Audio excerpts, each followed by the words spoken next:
दिल्ली एक ऐसा शहर है ना, जो कभी सोता नहीं। दिन हो या रात, यहाँ जिंदगी की रफ्तार कभी कम नहीं होती। लेकिन इसी भीड़ भाड़ और रोशनी के पीछे ना कभी कभी कुछ ऐसे अंधेरे सच भी छिपे होते हैं जो सबको हिलाकर रख देते हैं। तो चलिए आज ऐसे ही एक मामले की गहराई में उतरते हैं। बात है अप्रैल 2026 की, एक बिल्कुल आम सा दिन। पर किसी को क्या पता था कि यही दिन धीरे धीरे एक खौफनाक रहस्य में बदलने वाला है। ये कहानी एक 22 साल की लड़की की है। एक अच्छे खासे प्रतिष्ठित परिवार से थी, एक IRS अफसर की बेटी। वो भी उस दिन घर से निकली बिल्कुल वैसे ही जैसे रोज निकलती थी। मतलब किसी को जरा भी अंदाजा नहीं था कि ये उसका आखिरी सफर हो सकता है।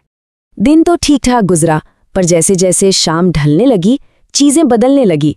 शाम होते होते उसका फोन अनरीचेबल हो गया और देर रात तक उससे कोई कांटेक्ट नहीं हो पाया। अब जाहिर है परिवार की चिंता बढ़ने लगी थी। शुरुआत में तो परिवार ने भी यही सोचा कि भाई शायद फोन स्विच ऑफ होगा, शायद कहीं बिजी होगी, खुद को यही दिलासा देते रहे। लेकिन कहीं ना कहीं दिल के कोने में एक डर बैठ गया था, और अफसोस वो डर सच होने वाला था।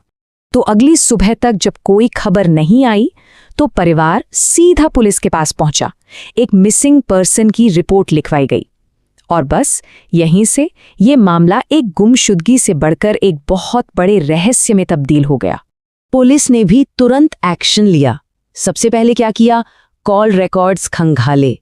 फिर फोन की लास्ट लोकेशन ट्रेस की गई और उस इलाके के जितने भी CCTV फुटेज थे सबको स्कैन करना शुरू कर दिया।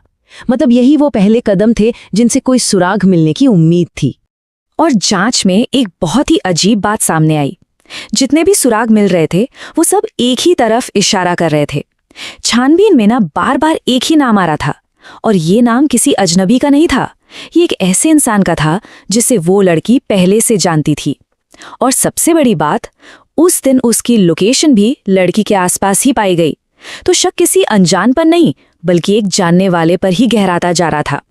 और फिर कुछ ही वक्त में इस केस ने एक ऐसा भयानक मोड़ लिया जिसकी किसी ने कल्पना भी नहीं की थी। जो सच सामने आया ना, वो सच में दिल दहला देने वाला था। पुलिस को एक डेड बॉडी मिली। जो केस कल तक सिर्फ एक मिसिंग पर्सन का था, वो अब एक मर्डर केस बन चुका था। सबका सबसे बुरा डर सच हो गया था। तो देखिए मामला कितनी तेजी से बदला।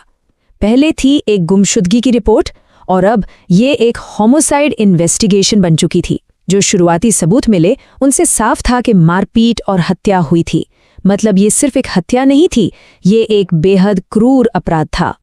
अब पुलिस का अगला काम था इन सारे छोटे छोटे सुरागों को एक साथ जोड़ना, ताकि पूरी तस्वीर साफ हो सके। सारे सबूतों को मिलाकर एक टाइमलाइन बनाई जाने लगी जिससे असली अपराधी तक पहुंचा जा सके।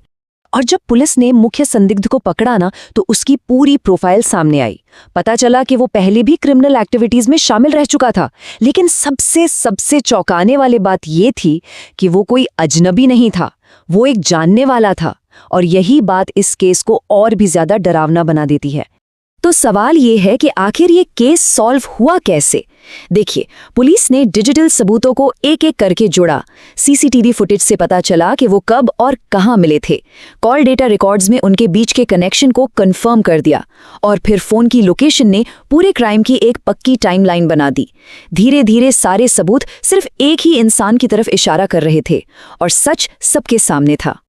तो ठीक है, अपराधी पकड़ा गया, ये भी पता चल गया कि उसने ये सब कैसे किया। लेकिन कुछ सवाल अभी बाकी हैं जिनके जवाब मिलने बाकी हैं। और सबसे बड़ा सवाल है, क्यों? ये सवाल आज भी हवा में है। आखिर इतना भयानक अपराध क्यों किया गया? इसके पीछे का असली मकसद क्या था? क्या ये सब कुछ पहले से प्लान किया हुआ था? इन सवालों के जवाब मिलना अभी बाकी है, और यही इस कहानी का सबसे अधूरा हिस्सा है। दिल्ली की सड़कें वो तो आज भी वैसी ही हैं, वैसी ही चल रही हैं। लेकिन ऐसे केस ने हमें फिर से एक बात याद दिला दी है कि कभी-कभी सबसे बड़ा खतरा किसी अनजान से नहीं बल्कि किसी पहचान वाले से ही होता है। ये थी दिल्ली के एक ऐसे सच की कहानी जो सच कहूँ तो अभी पूरी तरह खत्म नहीं हुई है। इसका असर, इसके सवाल आज भी जिंदा हैं।